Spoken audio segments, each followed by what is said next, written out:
Ruzi DLY 125 to Trinity XIM 125 pairings, Part 1. Mga girls, makinig kayong mabuti.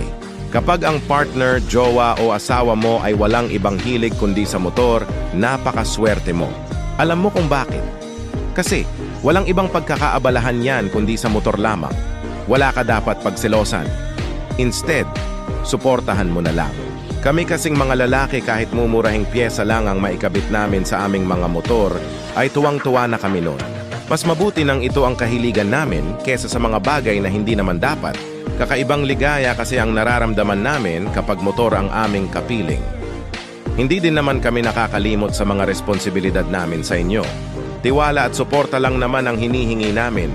Mga boys, pakitag na lang mga jowa, partner o asawa nyo sa video na to. Salamat!